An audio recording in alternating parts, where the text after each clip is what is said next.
Saya akan menjelaskan fungsi utama dari serikat pekerja.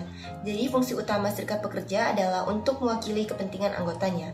Ketidakseimbangan kekuasaan yang mendasar dalam hubungan kerja antara pengusaha dan pekerja perorangan. Hal ini memiliki implikasi politik karena kepentingan pekerja mungkin dianggap kurang sah atau penting dibandingkan kepentingan bisnis, pemilik properti, pemegang saham, atau pasar. Hak pekerja untuk membentuk dan bergabung dengan organisasi kolektif seperti serikat pekerja merupakan respon umum terhadap ketidakseimbangan kekuasaan ini. Hak fundamental ini telah lama diterima di sebagian besar negara industri yang demokratis, dan hak untuk bergabung dengan serikat pekerja diabadikan baik dalam kode hukum banyak negara, bangsa, maupun dalam instrumen seperti Deklarasi Universal Hak Asasi Manusia Perserikatan Bangsa-Bangsa. Kepentingan pekerja. Gagasan tentang menjadi organisasi yang mewakili kepentingan pekerja merupakan inti dari apa itu serikat pekerja. Kepentingan pekerja dibangun secara sosial. Apa yang dipikirkan dan dirasakan pekerja tentang hubungan kerja mereka mencerminkan norma dan harapan mereka yang diperoleh melalui pendidikan, keluarga, teman, komunitas, media, manajer, dan rekan kerja. Serikat pekerja sebagai organisasi kolektif harus memutuskan kepentingan mana yang paling penting untuk diwakili dan bagaimana mereka akan diwakili.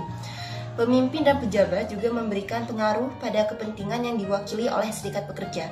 Sebagai profesional yang terinformasi dan berpengalaman, yang sering kali berusaha untuk memperluas keanggotaan dan membawa masuk kelompok yang kurang terwakili, pemimpin serikat pekerja dapat memiliki peran penting dalam membentuk konsepsi anggota tentang kepentingan mereka melalui argumen debat. Kekuatan persatuan. Kemampuan pekerja dan serikat pekerja untuk memajukan kepentingan mereka sangat bergantung pada sumber daya kekuasaan yang mereka miliki. Karena tanpa kekuasaan, serikat pekerja akan berjuang untuk membujuk pengusaha untuk membuat perubahan yang memajukan kepentingan anggota. Serikat pekerja dan pengusaha memiliki dua jenis sumber daya kekuasaan yang mereka miliki.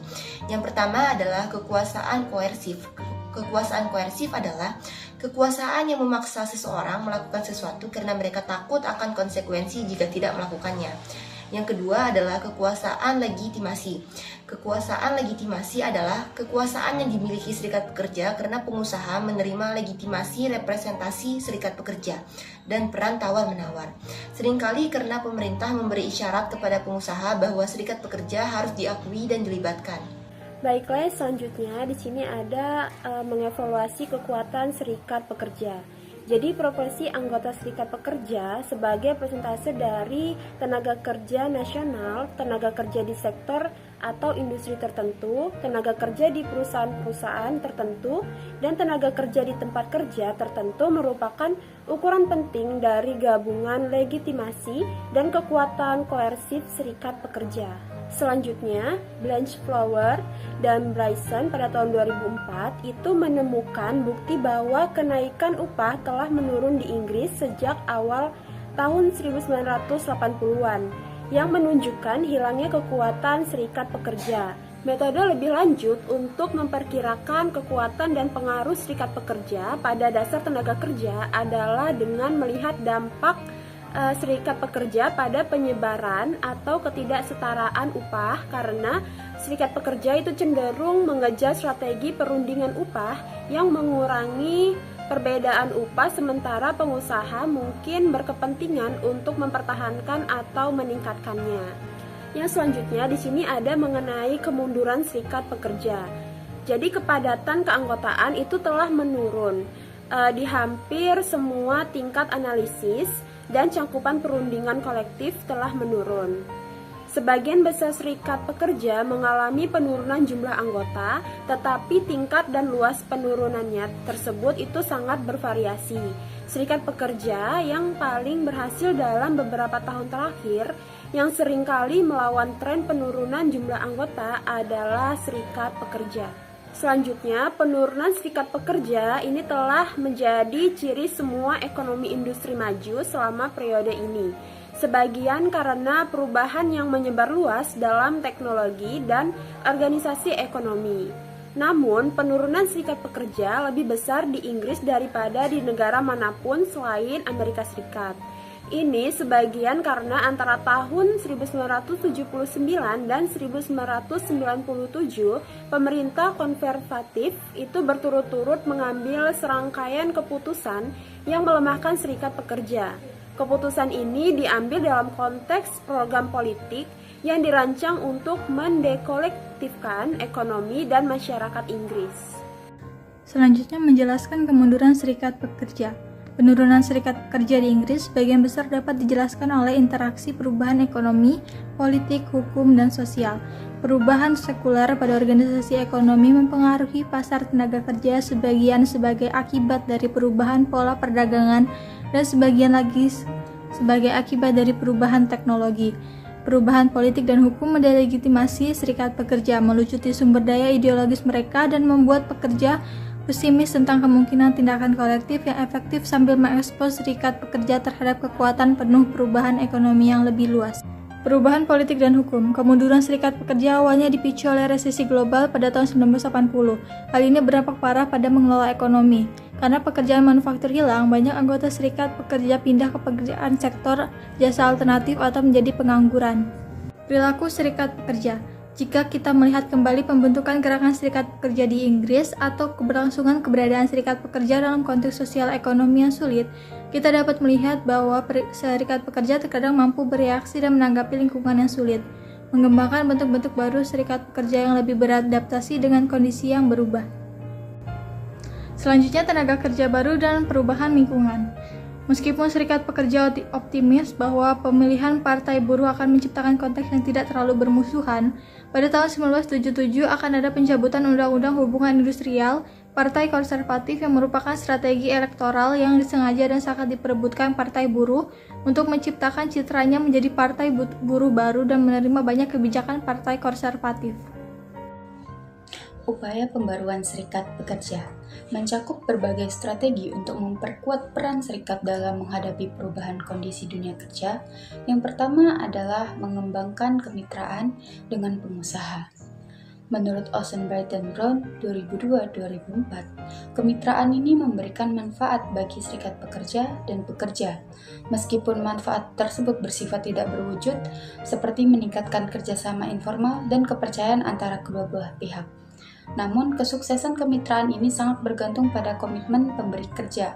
Oleh karena itu, kemitraan hanya bisa efektif jika pengusaha secara aktif berkomitmen untuk menjalin hubungan yang saling menguntungkan. Strategi kedua dalam pembaruan serikat pekerja adalah mengorganisir anggota baru. Beberapa serikat pekerja fokus pada membangun kembali kekuatan mereka dengan menggunakan taktik pengorganisasian yang lebih tegas. Contohnya, serikat pekerja berusaha mengorganisir pekerja di tempat kerja yang sebelumnya tidak memiliki serikat. Pendekatan ini menekankan perbedaan kepentingan antara pekerja dan manajer, serta menunjukkan bagaimana pekerja dapat meraih kepentingan mereka dengan bertindak secara kolektif.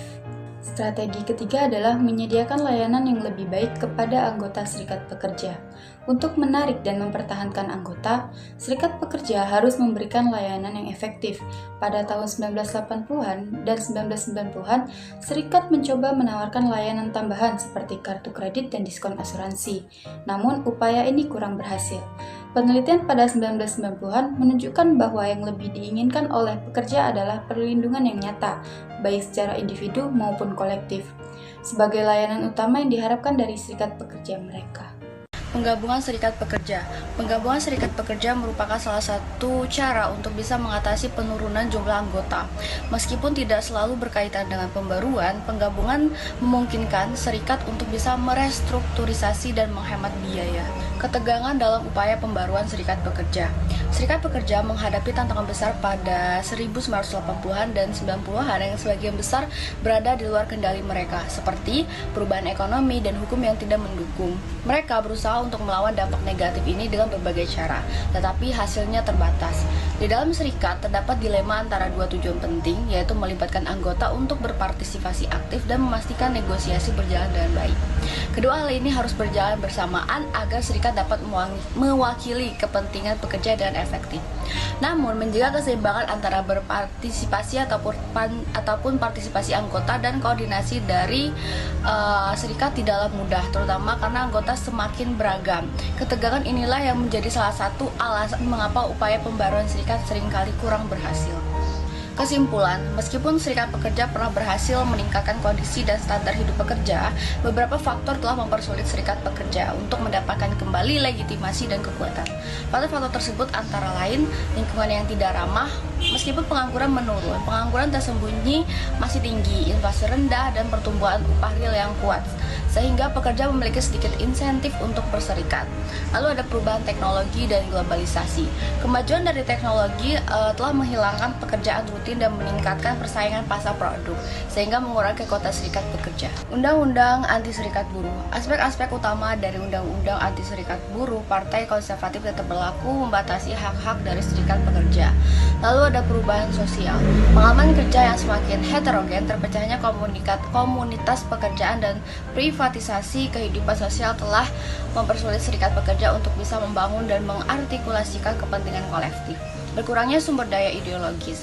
Nah, ide neoliberal telah menjadi bagian dari kebijaksanaan konvensional. Sementara ideologi sosialis dianggap tidak praktis, sehingga mengurangi sumber daya ideologis yang tersedia bagi serikat pekerja. Lalu ada kegagalan strategi pembaruan, di mana meskipun berbagai strategi pembaruan telah dicoba, serikat pekerja belum berhasil menciptakan bentuk-bentuk baru yang disesuaikan dengan keadaan ekonomi, sosial, dan politik yang berubah.